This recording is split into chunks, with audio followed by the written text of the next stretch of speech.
Meus amigos queridos, todos que me desejaram um feliz aniversário. Eu estou aqui hoje comemorando a festa de Xangô, o do IG do meu filho. E quero que com essa alegria que Xangô deixou para mim, e deixou para todos aqui da casa, que vocês recebam um abraço apertado, um beijo gostoso, um axé muito forte, toda a energia de Oxum, de Oxumaré, todas as energias de todos os orixás, tudo de bom que vocês me desejarem. No meu dia de aniversário, eu quero também desejar a vocês tudo que vocês desejaram para mim. Eu quero que os orixás façam, que vocês recebam tudo isso em dobro.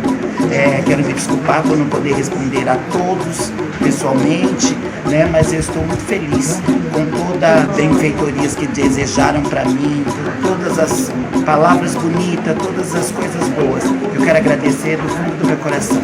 Axé, que Oxum e Oxumaré abençoe a todos. Muito obrigado pelo que me desejaram, eu desejo em dobro a todos. Axé.